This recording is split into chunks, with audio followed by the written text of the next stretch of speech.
thanks for asking me to come back and do this again. I did do this talk early in the year. This seems an awful long time ago. It's actually something that I originally presented to the Local Government Association's Culture Conference a week back, 2 weeks before lockdown, in that mysterious world of pre-COVID.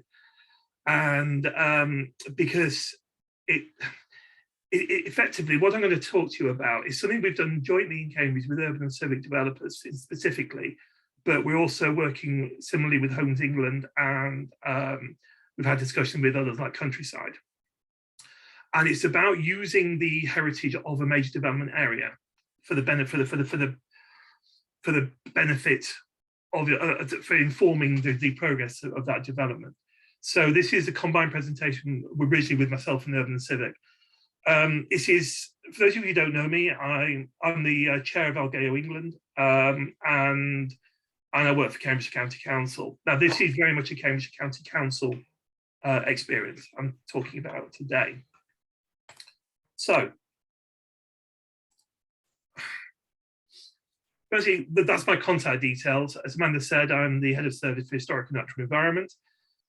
So I have a much bigger remit than simply archaeology. But that's fairly new, but my background is archaeology, those of you who do know me. And the reason behind this is the County Council has this aspiration, says there, to make Cambridgeshire a great place to call home. Now, I'm quite sure all local authorities have similar aspirations, because contrary to popular belief, we're not all about concreting over our countryside. We do want what we do to give benefit to to existing and new residents. And what we've been doing in Cambridgeshire is using heritage to inform that. There's a very traditional view of using heritage in development. You know, you run the excavations, you get open days on them, a lot of public interest, and then it goes quiet for a while.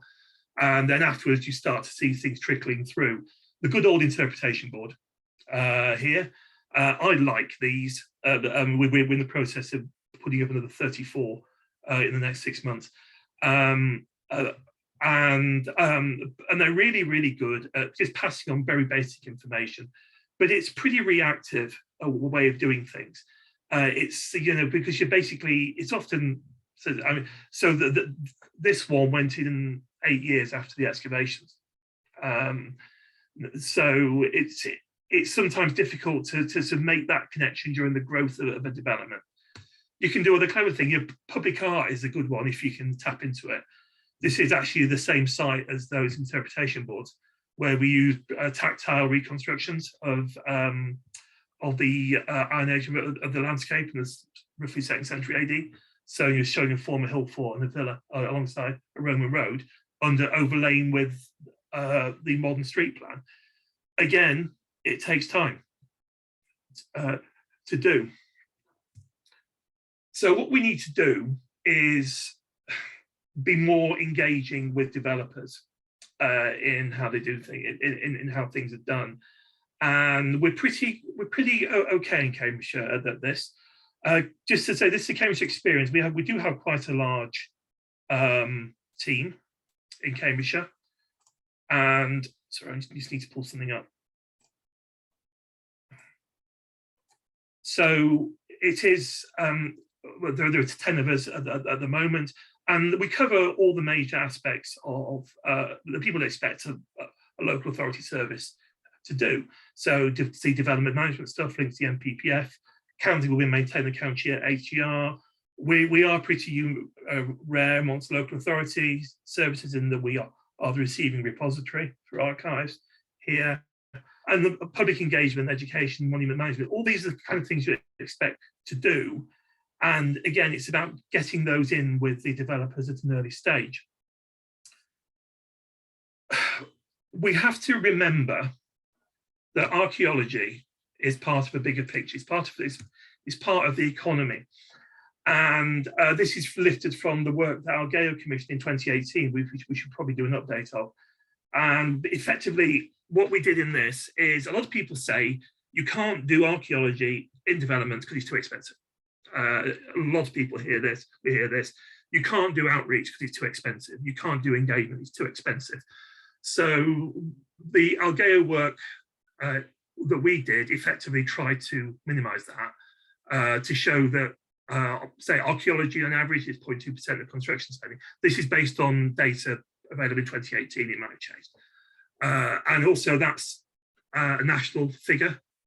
We are aware that obviously on some developments, it will be a lot more than that. It's also something which isn't that marginal. Again, I think we suffer a bit in Albert by saying we're a little bit on the edge. I mean, say, when we looked at the employment figures, there are more people working in archaeology than deep sea fishing, for example, or rail freight. We do make contributions to the economy. We save money by our work by reducing delays in constructions. And contrary to, and despite all our best efforts of the researchers that did this, Lamwood, they could find no evidence whatsoever that we increase house prices or that we delay development, provided the proper processes have been carried out. I was looking down at the participants list for this, and there's people here from all parts of the sector, from consultants, local authority, commercial units, others, and this is the kind of, we all work to deliver this. And we even found out that apparently developers can insure against delays in archaeology, and only one policy out of 1,000 has ever been claimed on. This again, back then. So the point is, we can be part of development planning. We're not just people who come in, dig, and go away again, and then put interpretation boards up. So what does it mean to Cambridgeshire? I said about wanting a great place to call home. This is the monument's eye view. This is the archaeologist's eye view of Cambridgeshire. So this is the kind of resource that we have. And those are just these sort of numbers of designated assets and what we currently have in our HER. We are undergoing, we are one of those doing a local listing project, which will probably change the view a bit. But the point is, we have this massive resource before we even start looking at other demands. It's existing heritage as well as what else we might find. So that's the resource. Where's the hook? One of the things that always happens, those colleagues here who work in local authorities in particular will be aware of this, we have to have a hook. Everything needs to be attached to a policy or a strategy, whether it's a national government or adopted by a local planning authority, because that's how it's defendable. And the whole point here is the NPPF has these hooks in. So the highlighting in red is my highlighting. So about the NPPF, the NPPF has social and environmental objectives, and it is about supporting strong, vibrant, healthy communities and supporting communities' cultural well-being. There's a lot of, on that second one, that since I first put this together, the world's changed a bit, obviously, with COVID.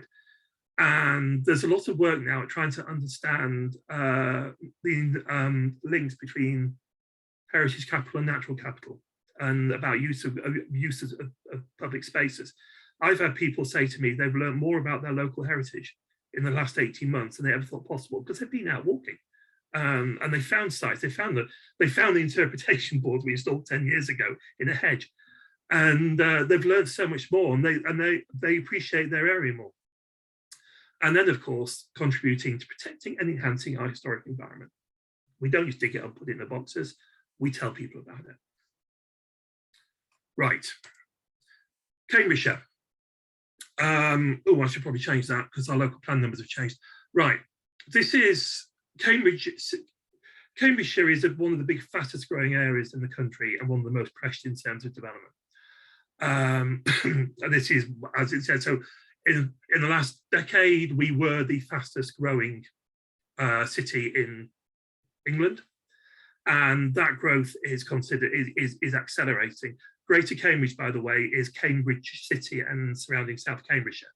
A further 66,700 homes by 2040. That's before Oxcam. And Oxcam is promising 1 million homes between Oxfordshire and Cambridgeshire, and the arc in between. So in terms of the pressures we're facing in Cambridgeshire, they are absolutely enormous.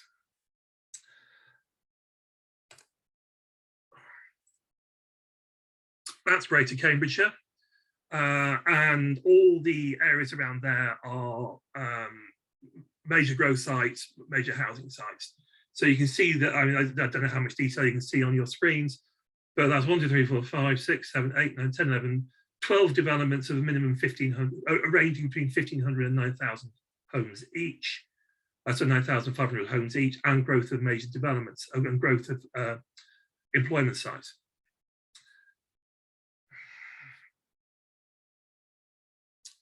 Infrastructure to support it, roads, roads, railways, sewage treatment works, waste treatment works. We estimate we have 15 NSIPs coming through in the next 10 years in Cambridgeshire. Now, most of that includes DCOs and transport works out orders. Someone told me that most people in local authorities will deal with one NSIP in their career. But oh no, not anymore. Because obviously we have to have the infrastructure to support the growth. All of this is putting immense pressure on that archaeological resource. Now, what I want to do is talk to you in particular about two sites. Waterbeach Barracks up here and Alconbury Weald up here. Both of these are urban and civic development sites. They're both former airfields. And what came about from talking to Urban and Civic some time ago is they're interested in understanding more of developments, of the heritage of their developments. Now, developers are altruistic, but what they said to me, and it kind of makes sense, is when people visit show homes on their developments, it's a slightly different housing market. I don't know how true this is. I don't work in this area, but as a rule, people who look at new builds are generally speaking not looking at new builds only, and they tend to see. So a development at Alconbury, say, they will see its competitors for the market as a similar new build in, say, Bedford. Apologies if any of my Bedsborough colleagues will recall, or something like that. So what they want to do is have people buy a house in their development rather than elsewhere, and they very much see the way they make this work is by making those developments more attractive. Yeah. So, and which is why they look to the heritage of a site to inform how that site grows and expands, how it's developed, how the stories of that site are told. And from that, they feel that they get more attractive developments, which are more, in turn, more sellable to their customers. So it is a commercial argument, but what the heck is, you take anything we can get these days. But it's an interesting argument. So what they've done very early on, although with Alconbury it's slightly different because they weren't the first developers on there, is they've engaged with the local heritage community very early on to say, can we work with you to understand what we have and how do we exploit it for the benefit of our development? So, first example, Alconbury. This is slightly less advanced than Waterbeach, so I'm just going to. But this is RAF Alconbury, as it was 2018 and 2020, sorry. And it's, well, as you can see the remains of the airfield. Alconbury has a very, very strong impact and story around here. Urban and Civic have taken it on more recently, but you can see down here the growth is starting to build out. A lot of this is now built up. Interestingly, my authority's new headquarters is here. But you can see on this side we have the runway and the airfields. We have all the hardened, all the aircraft hangars and hardened shelters over on this side. And down this end we have the World War II story at Alconbury.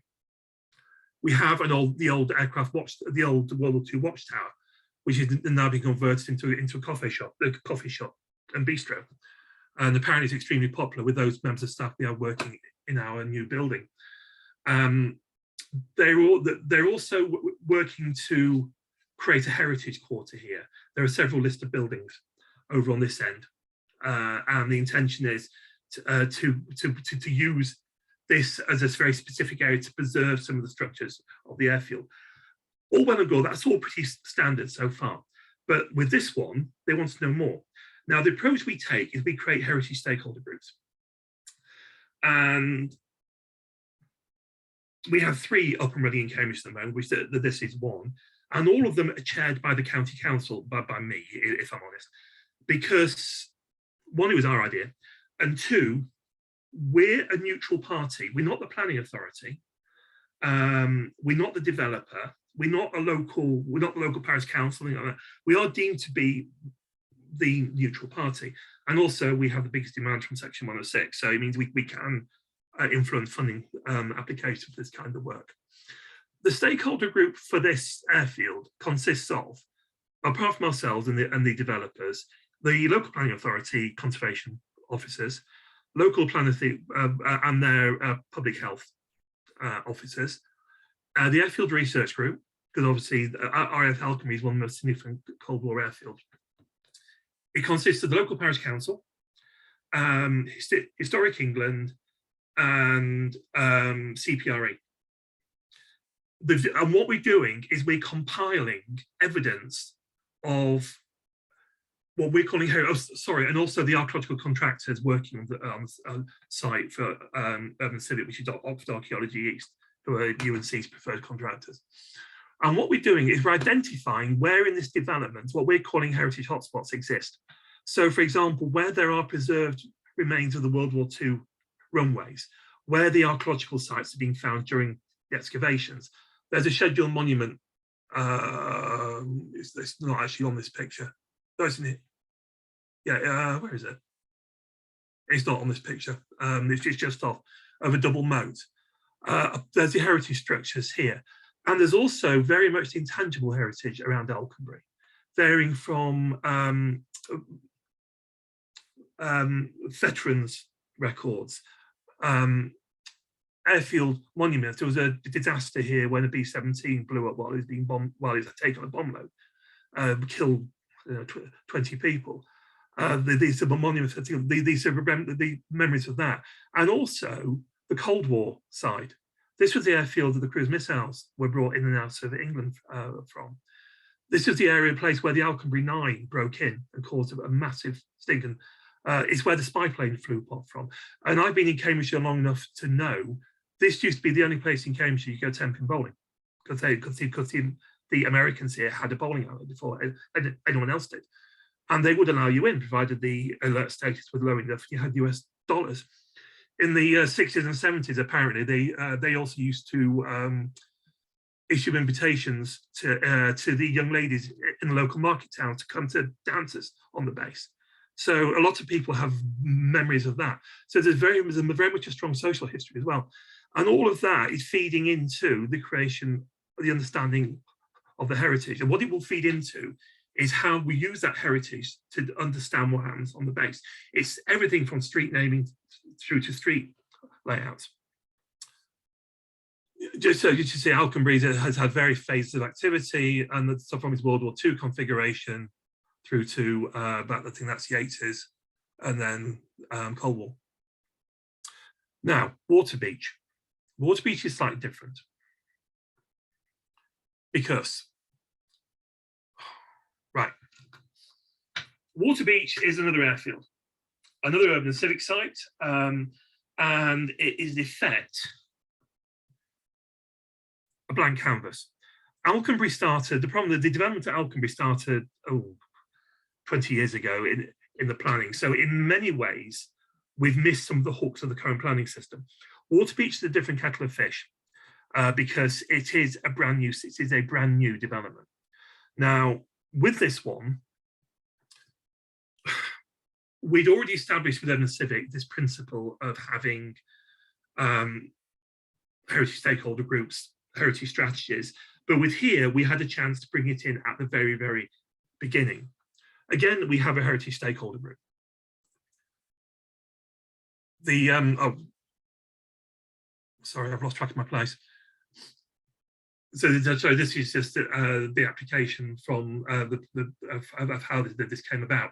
So Urban and Civic took the site over, outline application in 2017, local plan allocation, and archaeology is now underway. Like all these developments, you have the wider strategic site and you have the application site. You have on here,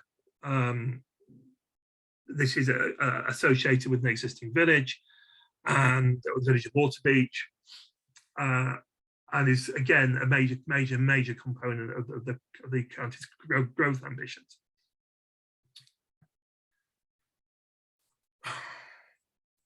Right. The heritage stakeholder group here consists of, in some way, many of the same organisations. So developers ourselves, Oxford Archaeology, local authority, in this case it's a different one, it's South Cambridgeshire, not Huntingdonshire, Airfield Research Group, this is another airfield. We also have the local parish council, the National Trust, because it's adjacent to Wickham Fen, and also the couple of the other local heritage interests. We have Denny Abbey to the north here, which is a scheduled monument, and the English Heritage Museum, the Farmland Museum, which also oversees the Abbey on behalf of English Heritage. So the Abbey and English Heritage are involved. The village adjacent to it has a Heritage Trust looking after some of the assets there. They're involved, because what we're trying to do here is understand both what's available within the development and how we connect around it. These slides are urban civics, by the way. So we started to look at what there was in the development. So we have the Denny Abbey, 11th century Grange, became a temple of preceptory, became I think it was a Paul Clare's, dissolved in the 16th century. The Waterbeach village is south down here, and there was a causeway that connected Denny Abbey to the village, and you can still see elements of it in the landscape outside the airfield. But you can see, you can plot from the pre-airfield maps where it was. But there are also other things. The Royal Engineers were here, and so just go back to this. This lake here isn't a figment of a developer's imagination. This was actually the product of Royal Engineers training exercise, when they basically dug a massive Roby lake. It's still there, but it's part of the site. It still has its story. There are sight lines along the existing runways. There are some surviving monuments elsewhere. There's a wellhead. There's a memorial garden for base casualties, so that's there as well. And then we have the wider landscape stories. This is what we call Fen Edge, so it's on the last bit of ground before you dip down into the fen. You've got a Roman canal running through it, that's all integral. And all of that gives opportunities around the water management to the side, the surface water management in particular. It's all aspects we can draw on. There are some very, very strong assets, therefore, that we can make use of. And what we learned very early on as a heritage group is when we sat down, basically with a big map of the airfield and post-its, we started to add all this up together, and we started to develop themes that we could draw upon. One of which became central, for example, is the causeway here and the runway. And what we're finding in particular is that these feed in very, very well to the development vision that Urban and Civic have. So in effect, we can reinstate this causeway, and we can reinstate the connection between Denny Abbey and Waterbeach Village because it's a historic connection. We can use the runway sidelines. The lake is a very, very particular thing. And what we've effectively ended up doing is being able to understand the assets that we have now.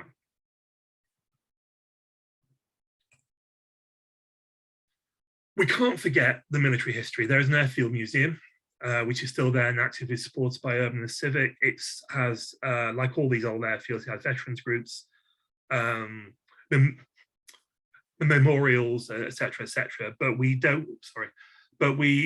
So obviously that is a very, very key thing. It's also the one that's the most memorable to the local communities, because this place closed about 2010, 2009. I remember taking my son when he's about 4 years old to the Royal Engineers Open Day here. But that's the bit of it that people remember, but it's not the only bit. And again, by having the heritage group, we are bringing all those elements and all those stories in. Now, I said we went in on the ground, and that means we effectively use the existing planning system. This is how urban and civic do their planning. So in effect, they excuse me, they go for outline planning permission for the entire site. Now that planning permission, but that's where you have lots of parameters in the section 106, the discussions and so on. Then and then they break it down then they break the site down to phases, and effectively each phase is treated as a reserve matters application. That's probably fairly common, but it allows us. But what we did is we looked at this process and looked at how we could integrate ourselves in. You'll see, for example, the archaeological investigation work is done here. The evaluation work is done here. So what we did, in effect, was take in their outline, in their planning conditions for this development, is this heritage strategy. So the LPA effectively said, with agreement from Urban Civic, you will produce a heritage strategy which will be passed to a heritage group of local stakeholders for their approval. And so effectively, Urban Civic very early on went away, convened the group, and asked the county council to chair it. All this was with our encouragement anyway. Took all the building blocks I talked about, took the military history of the site and said, what can we do with these? What are the strands that we can draw out of this? And they produced a heritage strategy.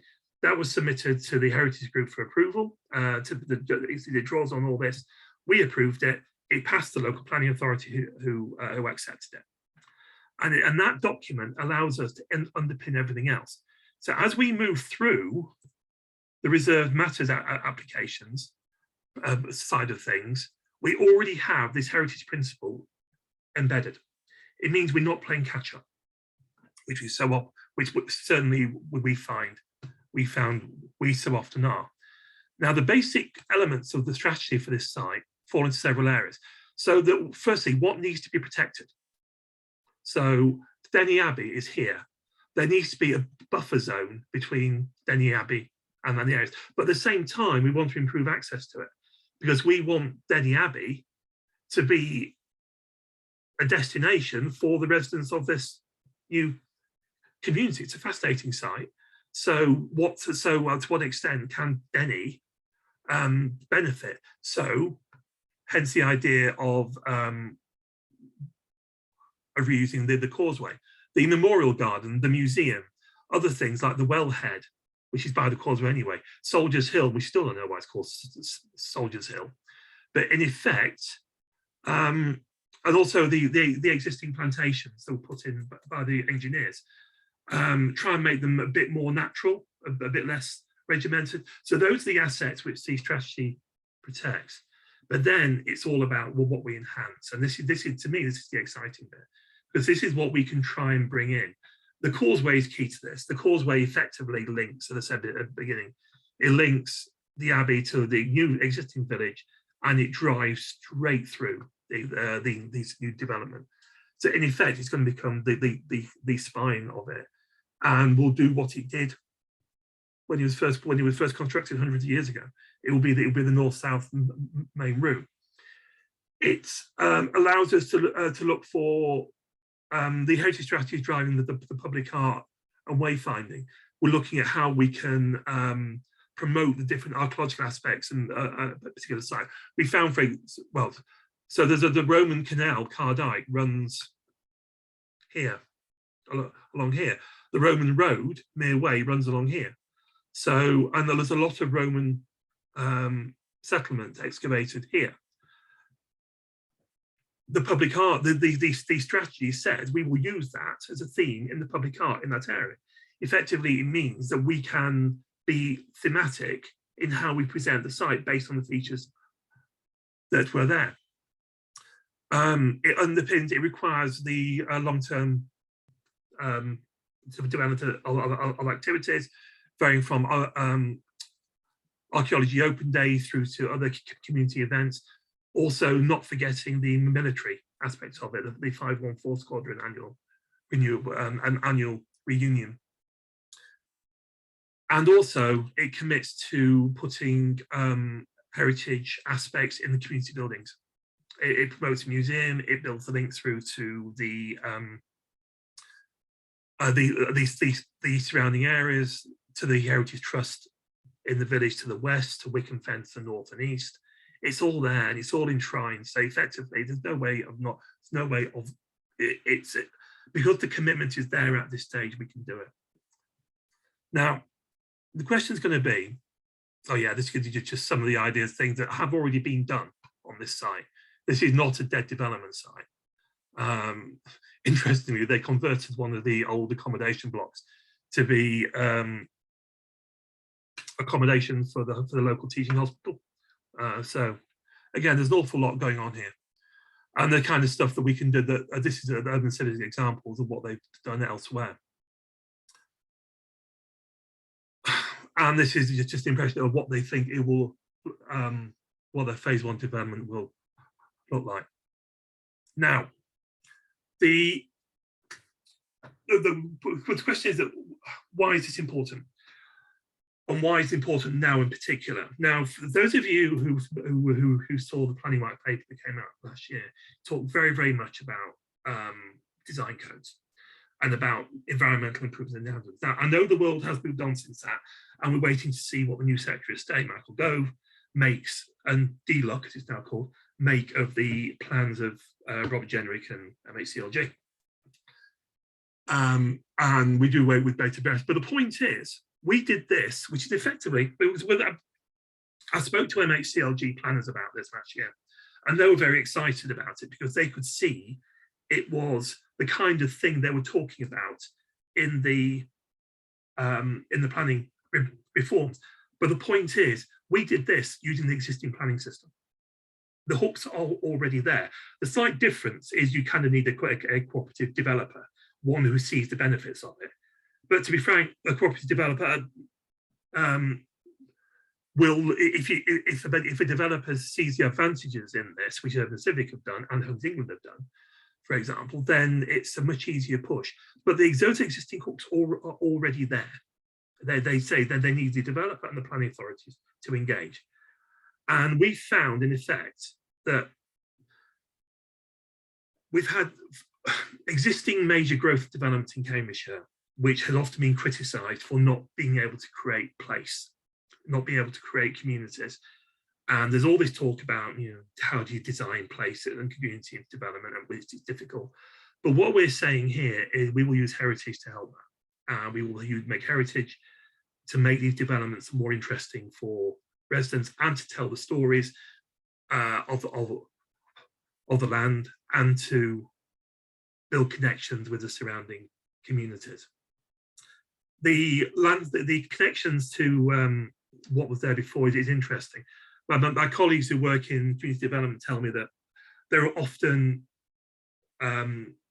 mental health issues in major new developments because they are brand new and there's no sense of belonging sometimes. And I found out that, well, about 15, 20 years ago in Cambridgeshire, the community that was the most interested in its past, couldn't get enough of knowing about its past, was Camborne, which is a new town where construction started in the mid-1990s. And before then, the last people to live there were the Romans. And they couldn't get enough of the fact that people had lived there before them, even though it was 1500, 1600 years earlier. It gave a sense of connection.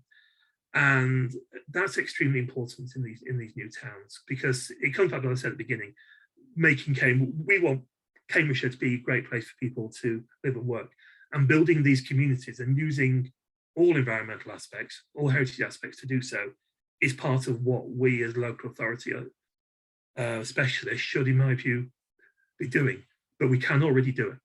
And if we can influence planning reforms correctly, that will hopefully become easier. But that will be a case of watch this space, I'm afraid. So thank you for listening. I'm happy to deal with any questions.